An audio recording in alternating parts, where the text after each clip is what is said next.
Eminem has been a cornerstone in hip hop for many years now. No matter how you feel about his music, numbers don't lie. I mean, even last year at 52 years old when he dropped The Death of SlimShady, it debuted at #1 on the Billboard charts. Throughout his long career, when many artists have risen and fallen, trends have come and gone.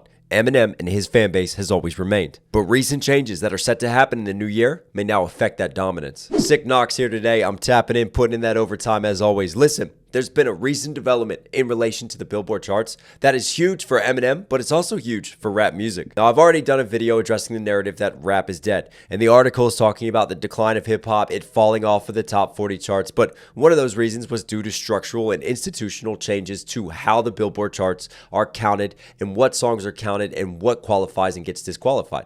And with those changes, Luther, which would have sat within the top 40 and still kept rap there in that conversation, unfortunately was removed from that list. And it seems that there's going to be yet another landmark change in the new year that is going to affect hip-hop and how it's counted. On Wednesday, YouTube announced that it will stop sharing streaming data with Billboard for its US music charts starting next year, citing what they described as an outdated system that weighs streams from paid subscribers more favorably than those from ad-supported users. Now, for once, it's actually a stance that I agree with YouTube on. You know, there's always been this massive debate in the modern era, in the streaming era, of how do we count sales? How do we chart success? How do we equivalent that to album units? And for the longest time, it's been heavily overweighted in the favor of paid subscription users. And the ratio was crazy. It was 3-to-1. So basically, if you're a paid subscriber, you count as 3 people and 3 listeners versus just someone who's happy to get served ads, counting just as 1 vote. And Billboard has made adjustments. Unfortunately, those adjustments still aren't really going to move the needle that much because it's still resulting in a 2.5-to-1 ratio at this moment. And think about it, in today's era, what's the big focus? When an artist drops an album, one of the first things that gets covered is how many units do they move in a week. So this is huge for that because every time an artist drops, it's like we are just in that modern quantifying era where we want to see how they've moved that first week, how they moved that first month. There's so many influencers talking about it. There's so many music sites that will be covering it, that will be dealing with it. And where do they get that data from? They draw it from Billboard. And you could easily make an argument that we've been so focused on numbers that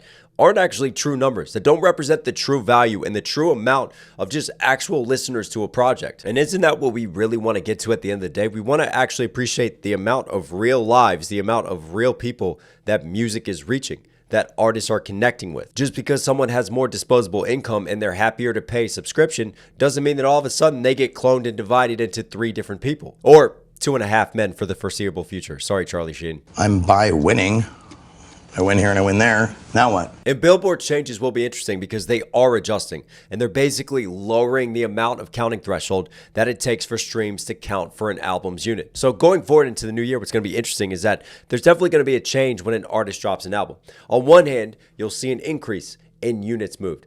You'll see this increase and it'll feel like, oh, look, these artists are now breaking records. They're outperforming. They're doing so much better because they've lowered the amount of streams that count towards an album unit. But on the other hand, there's now this YouTube news where YouTube is submitting their data to Billboard. So Billboard won't be able to count YouTube anymore, which will also mean a loss in numbers, a loss in units moved. Now, what does this mean for rap and for Eminem? Well, Eminem is one of the most streamed rap artists on YouTube. Eminem has had a dominance in terms of YouTube numbers, YouTube streams, the amount of listeners, the amount of engagement that he gets on YouTube. It's no secret. And rap also tends to do its best numbers on YouTube because there's just a younger audience, a more engaged fan base there. So these changes not only affect Eminem, they affect all rappers. And you're probably going to see more narratives now in the new year, more changes to, oh, the fall off in rap is real. Rappers aren't doing numbers anymore. Well, yeah, when you cripple them, when you take away one of their huge foundations within YouTube, that's going to make a huge difference. And look, Eminem's still massive. Eminem still transcends generations. He's still going to perform well. He's still going to do really well in terms of a commercial basis, a chart measuring basis. But will he peak the same? Will he have those number ones when he drops? No. But I think this is a really interesting talking point, especially when you think about this channel and you think about what we value when we talk about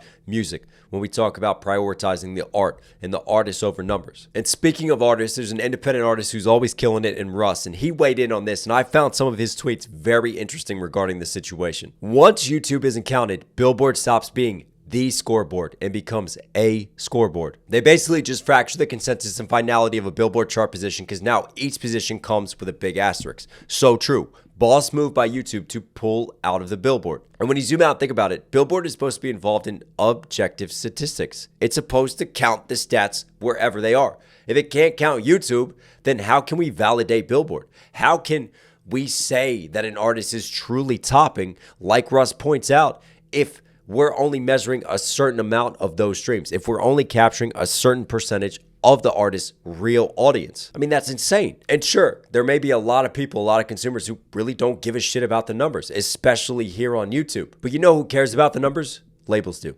That's how they measure and quantify their success. And we've also done videos talking about botting, talking about the issues when it comes to bot farms in relation to Spotify. Look, if a label wants to boost an artist behind the scenes, if a label wants to push an artist in terms of their numbers, they can do it. There is a system that is currently in place that is set up to favor the labels when it comes to streaming. And like Russ says here, Billboard charts about to be so arbitrary though. YouTube doesn't count anymore and streams count more. Labels about to boost the fake streams to the max. Facts. I'm glad he recognizes it too.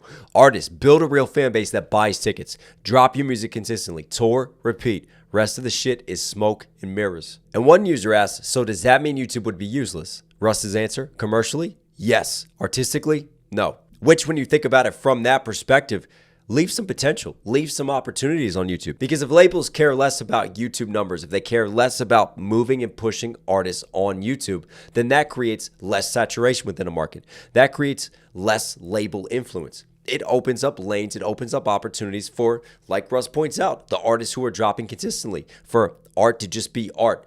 Independent artists have more lanes and opportunities on YouTube. And also for rap, I feel like, sure, the narrative continues where rap shifts away from the mainstream. It's not as commercially successful as it was in the past. Even I can't deny that. And that's not necessarily a bad thing either. Rap started with very underground roots, right? It started as a voice for those who didn't have a voice. It started as cornerstones for communities. As rap sort of progresses back into those roots, progresses back into those underground movements, well, what better cultivation, what better place for it to thrive and to continue than here on YouTube? And even Eminem has always stayed connected to sort of those underground movements. Look at his collab with Tech9. Look at him shouting out Hobson.